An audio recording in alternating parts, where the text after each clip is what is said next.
Hello and welcome to the Sweet Freedom podcast. Today I'm a little bit more excited than normal to be talking to someone who, for most of you in North America, you may not actually know about her. But to me, she is a living legend and a hero to me. And she's incredibly modest given everything that she's done. So she'll probably go pooey to me or whatever. But I know I'm not alone in many people saying this because, and I'm getting emotional all of a sudden, she's influenced thousands and thousands of people to eat real food. And she's done this as a chef. She started out not with classic training, in many respects taught herself, and rose to being one of the most respected chefs in Australia. Definitely top of the tier in Melbourne, Australia. And then went on to become a cookbook author and just literally lit the country on fire, and her books are now selling internationally. She was a librarian before she started to be a chef. And I think for me, I had just started my cooking school. I had been a chef and I had worked in good places, but not great places. And I got some work in the kitchen part-time and at Stephanie Alexander's restaurant. And for those of you who don't know her, her name is Stephanie Alexander. She's the author of numerous cookbooks, in particular, the Stephanie Alexander's Kitchen Companion, Cook's Companion, which when I first saw that book, it was at Howqua Dale Gourmet Retreat.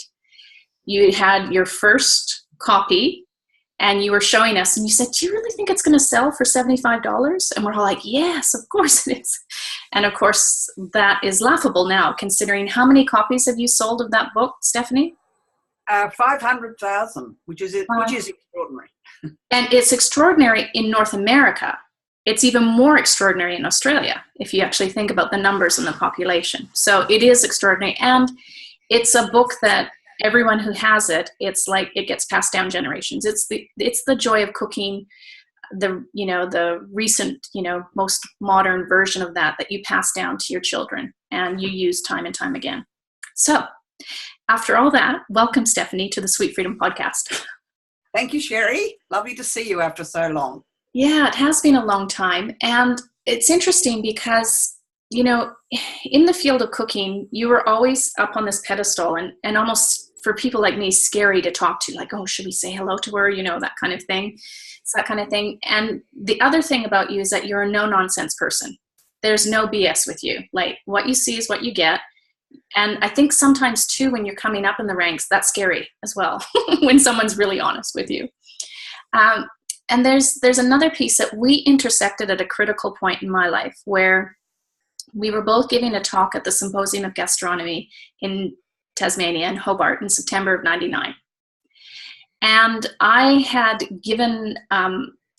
put up my hand to give a paper, and there were legends in the room, like yourself and Gay Bilson and Maggie Beer and all these, like, not just great chefs, but intelligent, smart, powerful women, in my opinion. And I really felt I had no place actually putting my hand up to give a paper. And I went through with it. I called it emotional bungee jumping. It changed my life. But just before I got up to speak, you had given your talk and you were talking about your childhood, and there couldn't have been a greater polar opposites in our childhood. And I literally forewent the beginning of my talk and just spoke, contrary to, I grew up in the culinary equivalent to a gastronomic black hole. You've probably heard that before, but can you tell me about your childhood and how it actually shaped your life and what you do? Well, I now realize that it was extremely atypical of its time. As a child, of course, you accept what you've got. And what I had was two parents who were dreamers in their own ways. They had fantasies about all sorts of things. My mother was a painter, a frustrated painter who had abandoned her paints because of domestic responsibilities, including my grandfather coming to live with us and taking over her painting studio. And so she really accepted that was not going to happen anymore. she developed this passionate interest. Well, she had it as a young woman too, but her cooking became for her a really creative outlet. She also loved the garden. My grandfather actually became a great supporter to my mother because he was a great gardener, and together they would talk about things to grow in the garden. So she loved the garden, she loved the natural world, she loved flowers, she loved design, and she also loved cooking for her family. And there were lots of things that weren't great. We didn't have much money.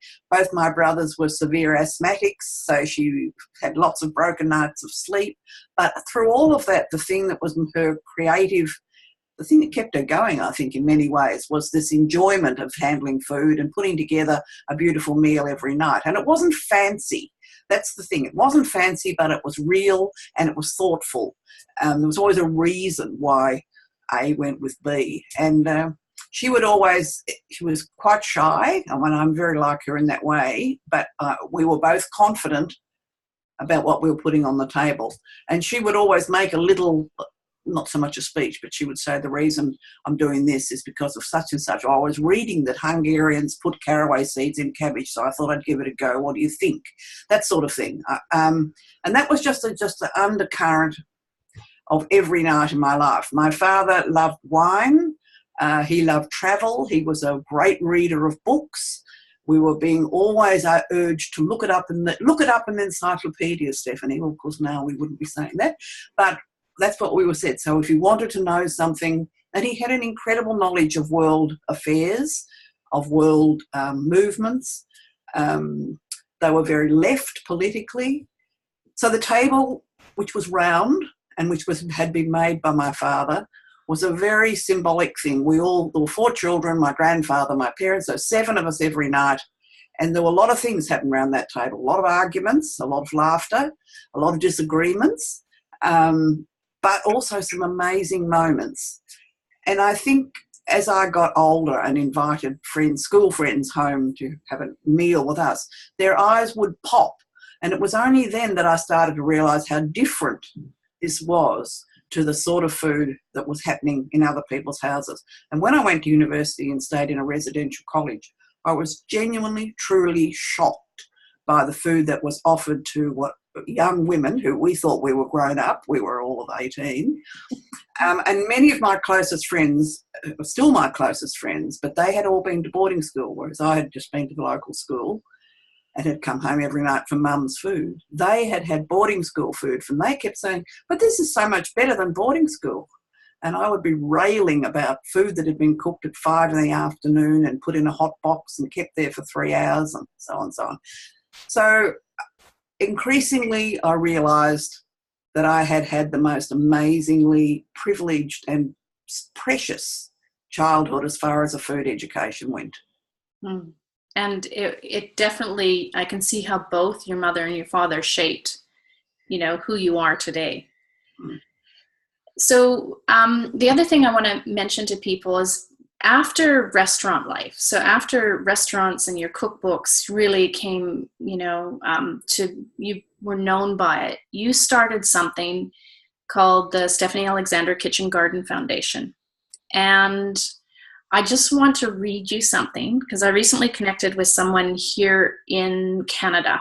And I said, I think it would be lovely if you wrote something that I could actually read to Stephanie while I'm doing this podcast. So it's from Barb McMahon, and she's from something called Sprouting Chefs Society in Burnaby, BC. And she says, as the founder and visionary behind Sprouting Chefs, a not-for-profit society in British Columbia, Canada, that seeks to support school garden programs with gardening and cooking classes, it is my profound honor to pass on a message of gratitude to you as the visionary behind your foundation. I remember so fondly the fall of 2008 when I first received my copy of Kitchen Garden Cooking with Kids. I pored over your book many times and many times since to seek inspiration, guidance, and support in creating a similar vision here in BC. I love how your simple recipes are so diverse and offer a way for students, teachers, and parents to explore food that is offered seasonally and can be grown in their gardens either at home or at their school. Your garden plans and practical tips on how to begin a project in a school were also instrumental in guiding us to create the first edible school garden here in Burnaby, BC in the spring of 2011. Although we've helped in creating other school programs here in Vancouver, Surrey, Lions Bay, Burnaby, we're still hopeful we can complete the food system cycle by helping a school create a sustainable teaching kitchen. We're currently in the midst of establishing ourselves as a charity, and we'll continue to look to your foundation as a possible model with its strength in collaborations, partnerships, and community involvement. On behalf of the board members of Sprouting Chefs, the various communities we have supported, children and staff of the schools we have inspired, thank you for being a major pioneer in the food education and wellness literacy for children. With gratitude and much respect. That's beautiful. I mean, yeah. One of the aims, obviously, of the foundation was to spread the idea. Mm-hmm. Spreading the idea was start off one school, go to 3 schools, go to 40 schools, etc., which is what has happened in Australia. But increasingly, the message, given our modern technological resources, can go much further. So I'm thrilled to hear, and that please make sure that that person knows that if she wants to become a member of our organisation, it's very modest price, and it does give her access to all our publications, which are continuing. Awesome. Well, I'm quite certain she'll be right on that. I'm grateful for it. Now, it's easy for us to kind of gloss over and talk about the Kitchen Garden Foundation, but I'd love for you to share. There's been really life-changing things that have happened because of that foundation in Australia. I knew of many stories even before I left Australia, and now I'm sure in many ways has taken off a life of its own. I remember you talking about how children didn't just garden, they didn't just cook, but they set a table, they had conversations that in many ways astounded their parents as to how it impacted them. Can you talk a little bit about that? Yeah. The thing is, I have to talk in generalities, and I'm always aware that people are understandably suspicious of generalities, but we now are represented in more than 1,500 educational spaces around the country. Clearly, I had certainly not visited 1,500 educational spaces. The overwhelming majority are primary schools, elementary schools, but increasingly we're getting interest from early learning, those 2 and 3 and 4-year-olds, and some secondary schools. So it's spreading both ends. The common factor is enthusiasm. Every school has a slightly different program, and I'm fond of saying it has to be led from the top. I mean, the most successful, the most vibrant programs are those where the principal of the school thinks it's a fabulous idea and doesn't need to be convinced of its educational relevance. No way you can put a program into a government school if it doesn't have some sort of relevance to the curriculum. And I've always been, I've had to become aware of that. You can't just have a gorgeous program that runs and takes time out of the teaching week. It has to be seen as relevant. And we get, all our schools our member schools are encouraged to post stories to our website so that we're continually on a daily basis getting little snippets of information from individual schools about what they've been doing and so on. And there were a couple of stories. Well, there's one story that I think is amazing, which was just before Christmas. One of the kitchen garden specialists at a school at Werribee, which you may recall is in the western suburbs, actually quite an affluent school as it happens, although it's a very depressed area. They have been in the program for about 8 years, and they joined up with 3 or 4 other schools that were also, working class schools, if you like, who had all been going about 7 or 8 years. So they had all planted olive trees as one of their very first plantings in their garden. So they were up to their first few crops. And so this man, who was the garden specialist at this particular school, encouraged all the schools to get together and they all picked, they weighed their crop, they did a business plan, they must have, I don't know how they got in touch with an Italian family who had a small press, but they got permission to press their olives collectively. They then produced 60 litres of extra virgin olive oil. The students had meanwhile been taken on an excursion to the National Gallery to have a look at the works of Van Gogh, to understand olive trees and all the beautiful landscapes that go with olive country, and that had inspired them because they'd all made their own labels for these bottles, and then they divided the bottles between the 5 schools and sold it, I hope, at a very large price for fundraising for their various schools. But it was the enthusiasm and the fact that that's an exceptional story. It doesn't happen in every school, but you can see so much was being taught, not only actual growing of an olive tree, how long you'll have to wait before it has fruit, how you can't just put a olive under a rolling pin and press it and get oil. That doesn't work. It's really complicated process, and then they learn a little bit about history and the importance of olives to so many cultures, many of which are represented in their classrooms. And, it has to be said that is an incredibly enriching experience. But when I go, that's, as I say, was an exceptional experience and stopped me in my tracks, and I'm very proud to report that story. But there are other just simple ones where kids go home and they express much more interest in what's going on in the kitchen. They go into the kitchen and ask, can they help? When they go on shopping expeditions, they may make comments to their parents about, that's fennel. Why don't we take some fennel? And the mother might say, what's fennel? Because often he or she, if parents don't really know what this is and have never used it in their cooking. And the kid can say, well, we made that this week in school, we did something with fennel, whatever it was, made a pizza topping or braised it or something. And the parents over and over and over again, they practically hang on my neck, which is embarrassing but wonderful at the same time if I go to a school and say, you have no idea how this has changed the behaviour and the attitude of my child towards food. Well, I do feel incredibly proud. I get overwhelmed by the difficulties. Financial difficulties almost right at the top always with these things. But the achievements are incredible. They are. And I would think, given I know how I grew up around food, if I'd had something like that, I can imagine my whole life changing and shifting because of it, because I never had real food at home. And there's got to be some kids who are going through that program who tasted real food for the first time because of that program.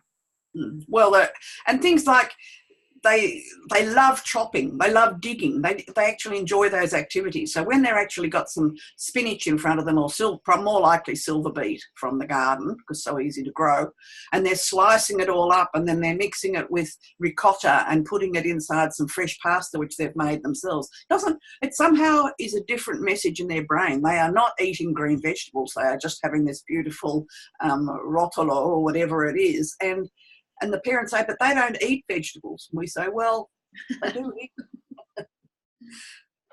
them. Yeah. So it does change lives. It's quite extraordinary. And even I've known people who have volunteered with your organization who it's changed their life. It's added such a richness to their life that, I just see win all over the place. And it's always been my wish that governments got behind and really supported your program and programs like that around the world, because the dividends that they would see, it's a no-brainer.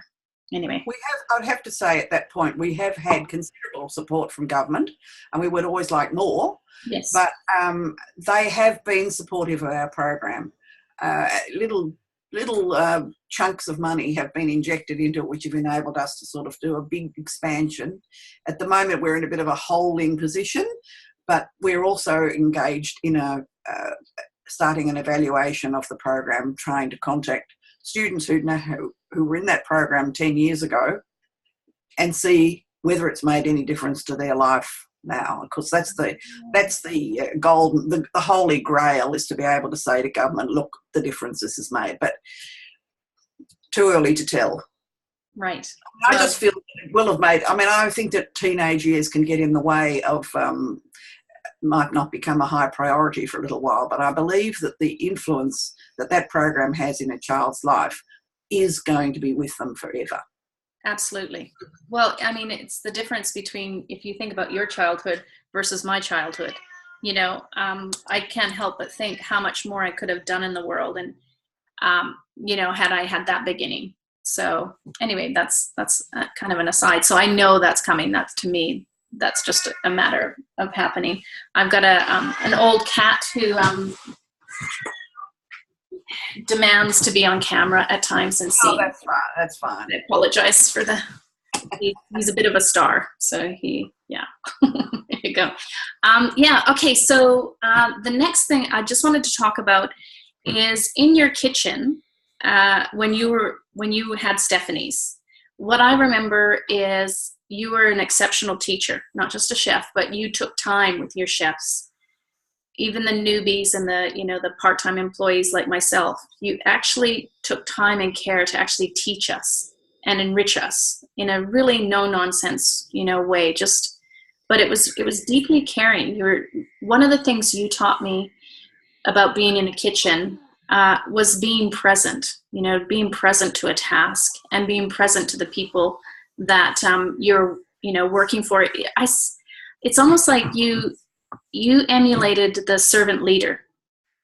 I know you had head chefs and people working for you, but you weren't shy to also get in and get your hands dirty long after you had people who were, able to take care of things. Oh, no. I mean, it was the practical part. I've always been a very practical person, and in some ways, that's where it made sense to me to actually. And I used to find I was always the first in the kitchen because I really enjoyed that hour or hour and a half before anybody else came.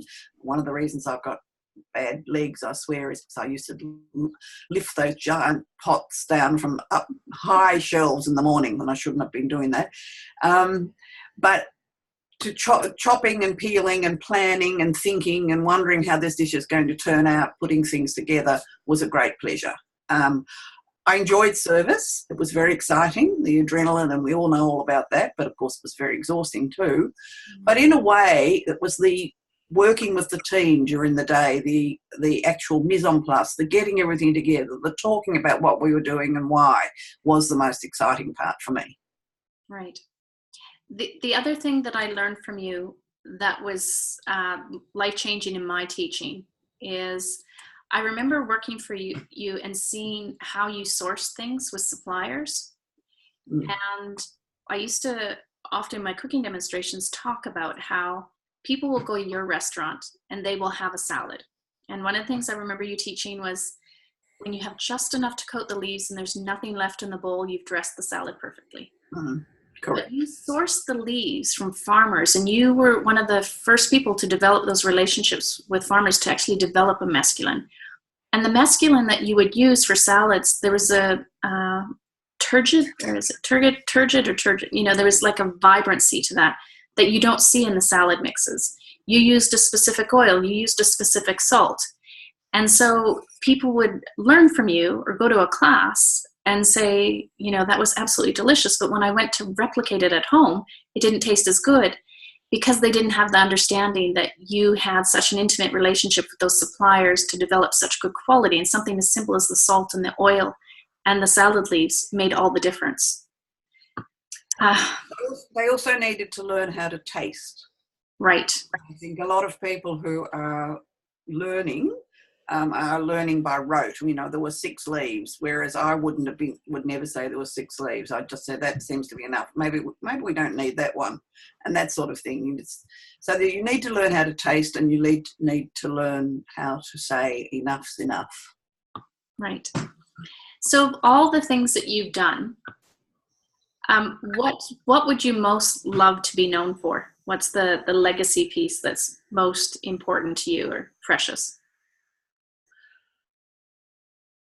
Oh, goodness, hard one. I could easily say the Cook's Companion, but I think behind that is what I'm most proud of is the fact that I have developed and maintained a reputation for being real and for encouraging people in every possible way I can to enjoy eating beautiful food and to not make do with second, third or fourth best. Right. And can you tell me also about your cookbooks? And I'd love to know how being a librarian influenced your cookbooks. Well, I think it's pretty obvious with the Cook's Companion. I mean, I am actually publishing another book at the end of the year, last year when I published The Cook's Table, I said this is my last book, which was a bit of an indulgent book. So it's little essays with planned menus. And I enjoyed writing that one very much. But this time I have taken The Cook's Companion, had a new look at it, and felt that this could be made more useful for younger people by concentrating a little bit more on technique, on why you do things, so that it becomes more of a teaching tome. We'll see how that one works out, but that's not happening till the end of the year. But it's certainly my library training is that in organising information. And that is something that just comes second nature to me. And, of course, A to Z is my favourite way of organising anything. So that they're alphabetical, which is very approachable for everybody. You've got some turnips, tea for turnips, and there you are, everything you possibly wanted to know about a turnip. So that's how I've done those books, because they are really meant to be giving an interested reader information quickly, clearly, and in a friendly way, but without any sort of wrapping. I'm not interested in the airy-fairy, jubbly talk. I'm interested in making it very, very clear, no unnecessary words, but reassuring. Yeah, it's got to be reassuring. Right. So who were your influences, if you were to name like two people in your life professionally that really inspired you to do what you do today? Well, I think I'd probably say the English food writer Elizabeth David, and probably I'd also say Alice Waters from Berkeley, because Alice was the first one to try an edible schoolyard, and although her model is very different in the sense that she has created a model and then people come to the model and decide what they're going to do about it, in a way that's where we've evolved to, but our program started off being, one school, two school, three school, da-da-da-da-da. So we were interested in having practical examples all around the country. So Alice, with her work with children, although our models are different. Elizabeth David, because she was and remains for me the most inspirational food writer, and her ability to create a scene, draw a picture, indicate the true essence of a dish in about 5 lines remains unparalleled. Right. Well, I know you've certainly been an influence for me, although I've followed a very different path. Rosemary Stanton, who we both know professionally, also had an influence on me. And she has a very similar kind of very practical philosophy around life, and gardening is a big part of her life too. And when I think of the two of you, I think of Julia Child said, "In all things cuisine, consider nutrition, and all things nutritious, consider cuisine." And what I found was that there were a lot of nutritionists who were going on about nutrition, but weren't eating as healthy as many chefs that I knew, like yourself. And, so I thought, for me, that influence of really bringing the garden in. Can you talk about just your experience about the whole nutrition world and the whole kind of crazy, the celebrity chef world, and bringing it down and distilling it so it's practical for everyone? Well, I don't think the celebrity chef thing helps anyone who's crippled with anxiety in the kitchen. I think that it's just too off-putting, and it seems like light years away, and why would you bother, and who's got all those ingredients anyway? So I think that whilst it's fun and very entertaining, and many of those programs would completely openly admit that they are there to entertain mass numbers of people, very high production values, a lot of money spent, but I'm not sure whether they really will convince an anxious or unsure person to start cooking in a real way. I don't know. I leave that open. I agree with you that there are too many people who are professionally involved in putting out messages about nutrition who I believe do not love good food. Mm. They may eat very consciously. They may eat very well even, or certainly from all the 5 food groups. But one wonders whether they ever have a sensual appreciation of the olive oil they're putting on their salad, or whether they really notice the difference between soft, gorgeous leaves and something that's just plain crunch. I don't know. But there are increasingly young dietitians and young people in that field who are getting the message and who are changing the way they put out the messages. And I think, given that at my considerable age, there's now been another generation that has been raised possibly with the better influences, the more loving, caring influences about food than happened when I was a child. Because certainly when I was a child, the parents of my friends, we'd all just come out of the Second World War. Things were tough. And for many families, there was very little fat in any way. I don't mean fat on food, although that's probably true also. But there was not much money, and really you got on with getting your life together and getting your children off to school and making sure they were neat and clean, their hair books brushed. And there wasn't a lot of energy, time or love left for the food. Right. Well, you've certainly been instrumental, I think, in changing that for thousands of people. You certainly had a profound influence on my life and many other chefs that I know. If you're to leave, now the audience that subscribe to Sweet Freedom are people who are, number one, trying to end sugar addiction. And we're talking about serious sugar addiction. It's not having, the little bit of sweet each day. And they're looking to develop a healthier relationship with food. What would you leave people with from your perspective of observing, having such a massive amount of knowledge, experience, and wisdom around the piece of food? What would you leave people with as advice? Well, hard to sum all that up. I mean, they need to come and spend a week with me, but it's not very realistic, is it?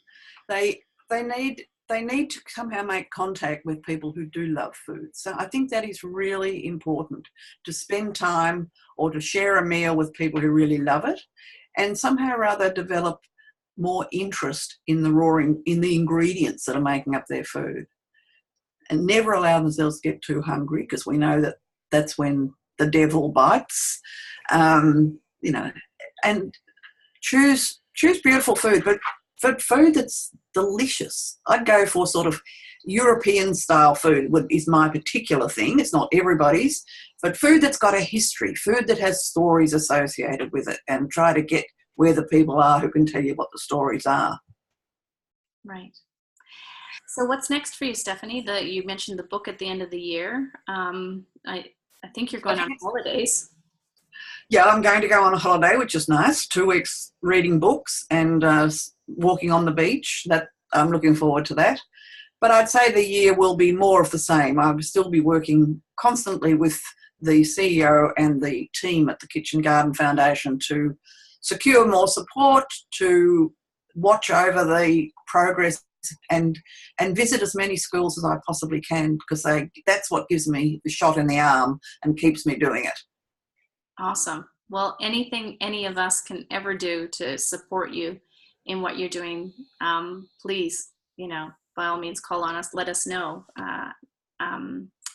Thank you so much for what you've contributed to the food scene in Australia and how that's impacted now people all over the world, as you can see, not just myself, but kitchen garden foundations and organizations around the world. So you're I'd like to encourage anyone who is interested to get onto the Foundation's website. Great. That is really fantastic, kitchengardenfoundation.org.au, and you'll be overwhelmed with information. Well, we'll put the links under the podcast so they definitely have that, and to get in touch with you. I can assure you every house needs a cook's companion. Check it out. So far and wide, you won't be disappointed by any of the books that Stephanie has written. I would refer to you as the modern day Elizabeth David. And so thank you for everything you've done and for taking time with us to share a little bit about your life. Well, thank you, Sherry. It was a great pleasure. Awesome.